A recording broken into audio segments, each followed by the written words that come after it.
Bike work ఏం work చేసినారు, అవును. నిజంగా hats off to you sir. Thank you sir.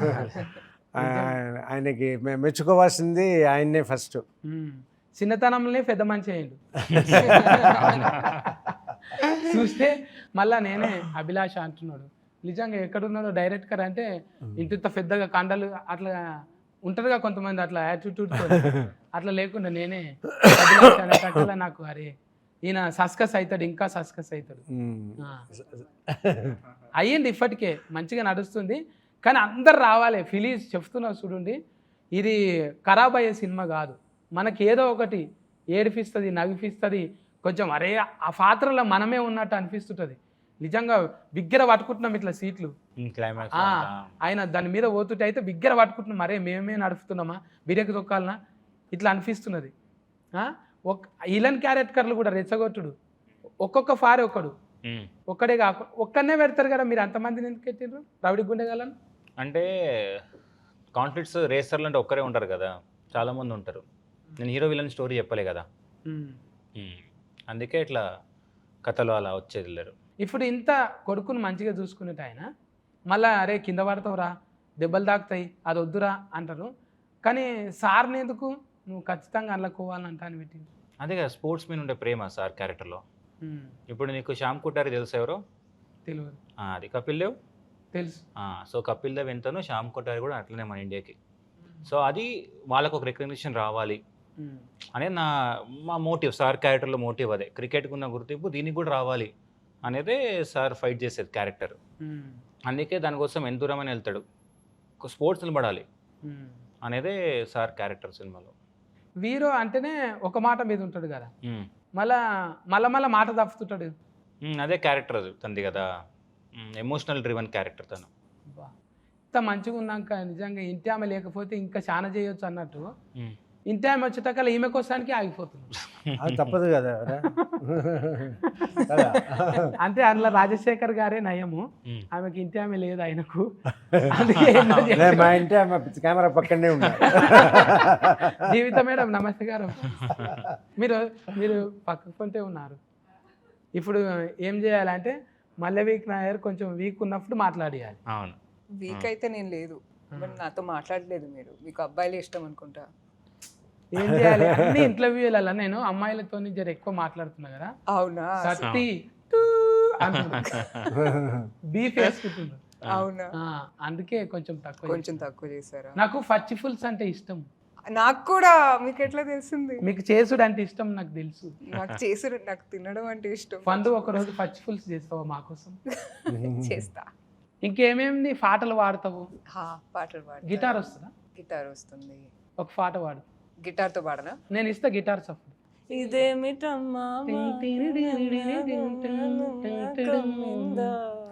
Super super. అవన్న అభిలాష్ అన్న, ఇప్పుడు కొడుకు మీద ప్రేమ మళ్ళా మనమడు వచ్చి మార్చేటట్టు ఎట్లా చేసినావు? కొడుకే మార్చేటట్టు చేయొచ్చు కదా. అదే కదా కథ. ఇప్పుడు నువ్వు చూస్తే చాలా సెటప్స్ పే ఆఫ్ చేసాం. ఇప్పుడు ఫస్ట్ హాఫ్లో వీళ్ళిద్దరు థియేటర్కి వెళ్తారు. ఎవరు? శర్వా అన్న వాళ్ళ కొడుకు ఇద్దరు థియేటర్కి వెళ్తారు. మళ్ళీ 90sలో ఉన్నప్పుడు రాజశేఖర్ గారు శర్వాన్ని తిడతాడు, ఎందుకురా వెళ్తావు థియేటర్స్ కానీ. మళ్ళీ ఏమవుతుంది, మనోడు వచ్చి తాతని థియేటర్ తీసుకెళ్ళి క్లాప్స్ కొట్టిస్తాడు, విజిల్ కొట్టిస్తాడు. అలా చాలా డిజైన్ చేసాం. ఇంకోటి బర్త్డే సీక్వెన్స్ కూడా ఉంది, నీకు గుర్తుందా? స్టార్టింగ్లో రాజశేఖర్ గారు శర్వా గారు బర్త్డే ఉంటే it just another day, don't waste your time అంటాడు. బట్ మనోడు వచ్చి గుంజుకొస్తాడు. అది థియేటర్ సీన్. తర్వాత ఒక మాంటేజ్ ఉంటుంది. సో బర్త్డే అక్కడ, సో గ్రీటింగ్ ఇస్తాడు. తర్వాత పే ఆఫ్ ఏముంటుంది, మనోడు వచ్చి సెలబ్రేట్ చేస్తాడు. సో అలా మేము మనోడే మార్చాడు. సో స్టోరీలో మీరు చూస్తే తన వల్లనే విడిపోయారు, తనే వచ్చి కలిపాడు. అలా సర్కిల్ చేస్తాం. చాలా ఉందన్న ఫిలాసఫీ. అంటే ఒట్టిగానే ఏదో బాల్ బచ్చా సినిమా అయితే కాదు, చాలా ఫిలాసఫీ ఉన్నది. మెకానికల్ అంటేనే చాలా ఇది ఉంటారు సార్. పట్నంలో చూస్తుంటాం కదా, హైదరాబాద్ ఓల్డ్ సిటీలో, అరే చోటు యారే కేడే బారా చలే బారా తెరా లేకావు తెరి అంటే వాళ్ళు ఎందుకు అట్లుంటారు అంటే బాడీ లాంగ్వేజ్ అంతే కదా, వాళ్ళు అగ్రెసివ్. అదే కథ. ఇప్పుడు ఆ రేసర్లు ఏంటి జనరల్గా టఫ్ ఉంటారు, ఫిజికల్గా టఫ్ ఉంటారు, బట్ ఫ్యామిలీ వచ్చేటప్పటికి చాలా సెన్సిటివ్ వాళ్ళు. అదే నా స్టోరీ. నువ్వు అనుకుంటావు రేసర్లు అంటే టఫ్ అని, బట్ వాళ్ళ ఫ్యామిలీ లైఫ్కి వెళ్తే చాలా సెన్సిటివ్ పీపుల్ వాళ్ళు. అందుకే నువ్వు వీరో నన్న కూడా చాలా సార్లు ఓడగొట్టినావు ఆయన. అలా అలా నాయనను మంచిగా నిలబెట్టినావు సార్ను, కానీ ఆయనను చాలా సార్లు ఓడగొట్టినావు. అవును, ఎందుకంటే ఎమోషనల్గా తను చాలా సఫర్ అవుతుంటారు, ఇంటర్నల్ కాన్ఫ్లిక్ట్స్ ఎక్కువ క్యారెక్టర్కి. నువ్వు చూస్తే దీంట్లో సినిమాలో ఎక్స్టర్నల్ కాన్ఫ్లిక్ట్స్ కన్నా ఇంటర్నల్ కాన్ఫ్లిక్ట్స్ ఎక్కువ విత్ ఇన్ దెమ్ సెల్ఫ్. కొన్ని ఫాల్ర్ అయితే డైలాగులు విన్నప్పుడల్లా కార్జాలు కాలిపోయినట్టు అయినాయి. అవును నీకు ఆడ ముఖ్యం కాదు, మేము కూడా ముఖ్యమే కదా అవును అని అంటది కదా, అప్పుడు మస్తు కోపం వస్తుంది హీరోయిన్ మీద. నువ్వు వచ్చిందే ఆయనను అది చూసి అదే వద్దంటే ఎట్లా అంటావు నువ్వు, దగ్గరికి రా అన్నట్టు. ఆ తర్వాత ఎట్లా అనిపించింది ఫుల్ మూవీ చూసాక? ఎలా అనిపించింది? ఇక నీ అంతా నువ్వు సఫర్ ఆకున్నావు కదా, అప్పుడు మంచిగా అనిపించింది. ఓల్రితేనే జర కోపం వచ్చింది. కానీ తనేగా సపోర్ట్ చేసింది. బట్ ఏమైనా చేసుకోపో అన్నవి చూడు, అప్పుడు నచ్చినవి. అంటే నీకు ఫిలాసఫీ ఎక్కువ ఉన్నది. అవునా? లైఫ్ నవ్వుకుంటూ మాట్లాడుతున్నావు కానీ టాకీస్లకు పోయినాక మొత్తం ఏడిపిస్తున్నావు. ఒక్కొక్క అంటే ఏడుపు కాదు, అది ఒక ఆనంద పుష్పాలు. అవును అవును, అదేంటున్నా. ఇప్పుడు ఈ సినిమా కూడా చిన్న పిల్లల నుంచి కనెక్ట్ అవుతున్నారు. మీరు 13-14 ఇయర్స్ పిల్లలు కూడా వచ్చి క్లాప్స్ కొడుతున్నారు. నాకు ఈ మొన్న థియేటర్లో చూస్తాం చాలామంది, మీరు ఇన్స్టాలో కానీ ట్విట్టర్లో కానీ చూస్తే వాళ్ళ పిల్లలు అట్లా చూస్తున్నారు సినిమా. లాస్ట్లో శర్వా గారు డెడికేషన్ వెళ్తారు కదా ఫాదర్కి, వాళ్ళు ఫీల్ అవుతున్నారు. అంటే బెటరే కదా.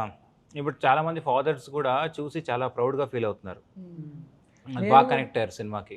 నేను కూడా మా పిల్లల్ని అంటే పోయినా, నేను కర్ణాటక అయితేనా ఈ సినిమా కానీ కూర్చున్నా, అబ్బా మా కొడుకును 4 అని దోలుకొస్తే అయిపోతుండే కదా అనిపించింది. మళ్ళీ వెళ్తావు, రేపు వెళ్తాను మళ్ళీ పోతాం. మీరు ఫ్యామిలీ తీసుకొని నాకు మతి లేవన్నా కొన్ని. అవునా? ఇంకా చెప్తాం అనుకున్నా. నేను 4 తారీఖు నాడు చూసిన.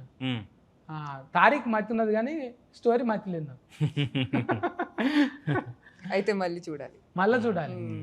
అందుకోసానికి అంటే ఫిలాసఫీ నచ్చింది నాకు. నాయన సెంటిమెంట్ అంటే ఫస్ట్ కొన్ని చూస్తాం చూడు మనం, మళ్ళా ఇంకోసారి మీరు చెప్పిన డీటెయిలింగ్ చూస్తాం. అందుకే 2-3 ఫాలు చూడాలి అసలు. అవును, తప్పు లేదు అది. అవును, నువ్వు చూస్తే ఫస్ట్లో టైటిల్ సీక్వెన్స్ కూడా బైకర్ పడే ముందు జంప్ ఉంటుంది, మౌంటైన్ జంప్. అక్కడే చెప్పాను నేను హీరో ఎలా విన్ అవుతాడని. హీరో దాంతోనే విన్ అవుతాడు అండి ఎండింగ్ షాట్. అలా చాలా సెటప్స్ పే ఆఫ్ చేసాం విజువల్గా. ఇంకా చెప్పు ఫండు, నువ్వు మాట్లాడితే మంచిగా. ఏం చెప్పాలి? చెవులకు ఏంటివే మంచివేనా? పర్ల్స్ వేసుకున్నాను. పల్సా? ఏది పల్సర్ చెడగొట్టి చేపించినా? పల్సర్ చెడగొట్టా? కాదు కాదు, ఇది ఎట్లా చెప్పాలి, ఆయిస్టర్ లోపల ఉంటాయి కదా పర్ల్స్. అదే ఆ పర్ల్స్ చెడగొట్టి అవే ఆ కఫిష్ కలర్లకి వెళ్ళి అంటే గవే ఇవి డొఫల్ లేకుండా అదే అవన్నా ఆయిల్ మస్తు పెట్టినావు గారేజ్లో. ఇవన్నీ ముందు సెర్చింగ్ చేసుకున్నావా గారేజ్లో ఏమేమి ఉంటాయి? నువ్వు చూస్తే 90sలో చాలా బ్రైట్గా ఉంటుంది. అప్పుడు 90s స్టోరీలో సారు వాళ్ళ శర్వానంద్ గారు ఉన్నప్పుడు చాలా హ్యాపీ లైఫ్. సో నీకు బ్రైట్గా ఉంటుంది. తర్వాత శర్వా గారు వెళ్ళిపోతారు కదా వదిలేసి, తర్వాత నువ్వు చూడు సార్ లైఫ్ అంతా చాలా సో లోన్లీగా చూడు కలర్ మారుతుంది. అలా చాలా డీటెయిల్గా మేము ఉంటుంది సినిమాలో. ఎక్కడ దిక్కు తీసిరా సినిమా? ఇదంతా ఇండోనేషియాలో షూట్ చేసాం. రేసింగ్ అంతా ఇండోనేషియాలో షూట్ చేసాం. సోంబావా అని, కేదరి అని ప్లేస్లో. ఎందుకంటే ఇక్కడ మనకు అథెంటిసిటీ కోసం ఇక్కడ దొరకలేదు కొన్ని, బికాజ్ 90sలో మీకు 2-stroke బైక్స్ కదా, అన్ని రీడిజైన్ చేసాం మేము బైక్స్ అని. ఇప్పుడు నువ్వు చూసే బైక్స్ అని రీడిజైన్ చేసిన ఏవే ఒరిజినల్ కాదు, దాన్ని మోడిఫై చేస్తాం మేము. అలా 4 strokes బైక్స్ కూడా మోడిఫై చేస్తాం మేము. అందుకే మొత్తం ఇండోనేషియాకి వెళ్ళి షూట్ చేసుకొచ్చాం. ఆ కొండలు నేను నిజంగా గ్రాఫిక్స్ అనుకున్నా. ఏ కొండలు? ఆ కొండల మీద పోతారు చూడు ఇట్లా, అవన్నీ రియల్. అక్కడ ఉంటుంది, అక్కడ మౌంట్, అక్కడ టెరెన్ ఉంది అక్కడ. అవన్నీ ఇండోనేషియాలో షూట్ చేస్తాం మేము. అమ్మా అది చూస్తుంటేనైతే మాకే ఇట్లా కుర్ఫులు వస్తున్నాయి. అవును, చాలా భయం. అవునవును, మంచిగా డ్రైవింగ్ చేసినావు అన్న సినిమాని అయితే. అవును, నువ్వు కూడా మంచిగా ఈ స్కూల్లో చదువుకున్నావు కానీ అన్నపూర్ణమ్మ స్టూడియో. నేను film school, Annapurna film school 2 years చేశాను మాస్టర్స్. నాగార్జున సార్ని కలిసినావు అప్పుడు? కలిసిన. నేను నా లూజర్ వెబ్ సిరీస్కి సార్ ప్రీ రిలీజ్ ఈవెంట్కి వచ్చారు గెస్ట్ లాగా. నాకు అందులో ఎడిటింగ్ కూడా నేర్చుకున్నావు అంట? ఎడిటింగ్, డైరెక్షన్, రైటింగ్ 3 నేర్చుకున్నా. అబ్బా ఫల్టీ టాలెంటెడ్ అన్నాను. అవును, చాలా 3 ఒకే కోర్సా? యా సార్, 3 ఒకటే. 2 yearsలో. ఎడిటర్ లేకపోయినా నువ్వే చేసుకుంటావా? లేదు కష్టం. ఈ సినిమాలో ఎడిటర్ చాలా కీ రోల్ ప్లే చేశాడు. నీకు తెలుసా, తన నా జూనియరే. నువ్వు రేసింగ్ 300 TB వచ్చింది ఫుటేజ్. దాని 2 months కూర్చొని ఎడిట్ చేశాడు రేస్ సీక్వెన్స్లని. అబ్బా అంత ఈజీ కాదు ఇది, చాలా టీమ్ టఫ్. అంతా కూడా చాలా ఇప్పుడు మన స్టంట్ మాస్టర్ దిలీప్ గారు కానీ డిఓపి గారు ఇప్పుడు రేస్ సీక్వెన్స్ అని మది గారు షూట్ చేశారు, యువరాజ్ గారు అవైలబిలిటీ లేకున్నప్పుడు. సో అందరు కష్టపడ్డారు, ఆర్ట్ డిపార్ట్మెంట్ కానీ అందరూ. తెలుస్తుంది అన్న, అవును స్క్రీన్ మీద అవును. మంచిగా తెలుస్తుంది అది, అందరిని అట్లా కట్టిపడేసింది. మంచిగా టీమును గ్యాదరింగ్ చేసుకొని ఊహించనంతగా, అసలు సార్ను ఊహించుకోలేము. ఇట్లుంటుంది ఆ క్యారెక్టర్, ఫ్యామిలీ కోసం ఒకలేక బయట వాళ్ళ కోసం ఒకలాగా ఆలోచన చేసే హీరోయిన్, అసలు ఒక్కొక్కసారి ఓడిపోయే హీరో, అసలు మనమడు కూడా ఒక పాఠం చెప్తాడు. ప్రతి ఒక్క క్యారెక్టర్కి ఇంపార్టెన్స్ ఉంటుంది. ప్రతి క్యారెక్టర్ చూడు సెటప్ నీట్గా ఉంటుంది, అంటే అన్నెసరీ క్యారెక్టర్లు సినిమాలో ఉండవు అని నువ్వు చెప్పా. అంటే ఇప్పుడు ఇప్పుడు ఫ్యామిలీలో 3 ఉంటారు, ఎక్కువ మందిని పెట్టలేదు అన్నావు కదా, ఎందుకు వైఫ్ ఫోటో పెట్టలేదు అని. అది మన స్టోరీ కాదు కదా, సో అందుకే ఎక్కువ దాని మీద రిజిస్టర్ చేయలేదు. 20 నిమిషాల దాకా నాకు ఇది ప్లే చేస్తున్నావు అది ప్లే చేస్తున్నావు, ఏడ ప్లే అవుతుంది ఏడ కనెక్ట్ అవుతుంది నాకు, అంటే స్క్రీన్ ప్లేనా అంత ఫజిల్ ధమాకులు చక్కగా పోవాలి. మీరేమో జిప్ అని ఇక్కడ కట్ చేసి ఆడ్ ఓపెన్ చేస్తారు, ఆడ్ ఓపెనింగ్ చేసి, కానీ లాస్ట్కి వచ్చేటాక నా మంచిగానే అర్థమైంది. అవును, అంటే స్క్రీన్ ప్లే అలా డిజైన్ చేసాం, కూసబెట్టిరు. అవునవును. అంటే ఇప్పుడు ఏంటంటే నీకు ఇప్పుడు ఫైట్ ఉంది, ఫర్ ఎగ్జాంపుల్ 90sలో హీరోయిజం కోసం ఫైట్ పెట్టలేదు మేము. నువ్వు చూస్తే శర్వా గారు కొడుకు శర్వా గారిని అన్నందుకు కొడతాడు, శర్వా గారు రాజశేఖర్ అన్నందుకు వెళ్ళి వాడిని కొడతాడు. సో మనకొక కనెక్ట్ ఉంటుంది. హీరోయిజం కోసం ఎక్కడ ఫైట్ కానీ, ఇప్పుడు ఆ మౌంటైన్ జంప్ ఎందుకు హై వచ్చింది, తను ఏదో తన సొంతం కోసం వెళ్ళలే, వాడు ఇంకొకటి పిరుకోడు అన్నాడు, దానికోసం వెళ్ళాడు. మీకు క్యారెక్టర్ అందుకే కనెక్ట్ అయ్యారు అందరు, చాలామంది ఆ క్యారెక్టర్ కనెక్ట్ అవ్వడం రీజన్ అందుకే. ఇక ఇప్పుడు నేను అప్పుడప్పుడు ఖాళీగానే ఉంటున్నా సార్, ఏమన్నా గోటీల ఫ్యాక్టరీల కొలువు వస్తుందా? ఇప్పుడు జాబ్ లేదు, చాలా ఫుల్ అయిపోయింది. నేను దొడ్డు గోటీలకు ప్లానింగ్ ఇస్తా సార్. నేను ఏమి ఇచ్చినా అప్పుడు ఫుల్ అయిపోయింది. ఇప్పుడు హౌస్ఫుల్ బోర్డు పెట్టేసా ఫ్యాక్టరీ ముందు. నా దగ్గర ఇంజనీరింగ్ ప్లాన్ ఉంది సార్, గోళీలు ఇప్పుడు స్క్వేర్లో చేస్తాను నేను, 4 మూలల గోళీలు చేస్తాను. చాలా ఐడియాస్ ఉన్నాయి నా దగ్గర. సార్ బ్రాంచ్ ఇవ్వండి సార్, ఒక బ్రాంచ్ ఇద్దాం దానికి, వేరే ఇంకో బ్రాంచ్ ఇద్దాం. రంగారెడ్డి జిల్లా బ్రాంచ్ నాకు ఏంటి, నేను అక్కడనే ఉంటా లోకల్.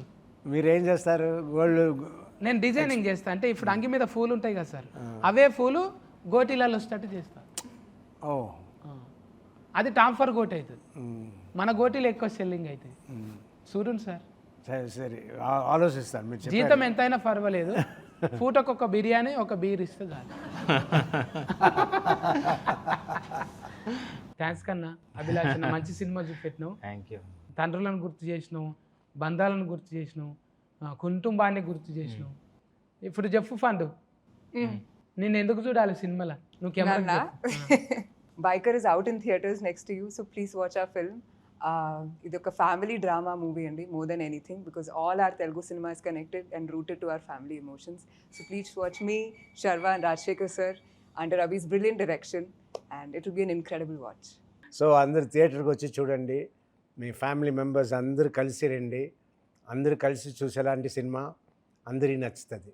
అందరి ముఖాలలో ఆనందం చూస్తే నిజంగా బైకు ఎంత స్పీడ్గా పోతుందో సినిమా కూడా అంతే స్పీడ్గా పోతుంది. ఈ స్పీడు మీరు ఇంకా యాడ్ అయితే ఇంకా అంటది టాకీస్లలో పోయి, తప్పకుండా చూడండి. నేను వట్టి మాట చెప్తలేను, గ్యారంటీగా సమ్మర్లో ఏసీ పెట్టినట్టు కూల్ అవుతుంది మనసు. పోయి చూడండి మీ దగ్గర టాకీస్లలో. ఓకేనా ఫండూస్, కేర్ టేకర్, బాయ్ బాయ్. మజ్జిగ తాగుండి, జ్యూసులు తాగుండి, నిమ్మరసం తాగుండి.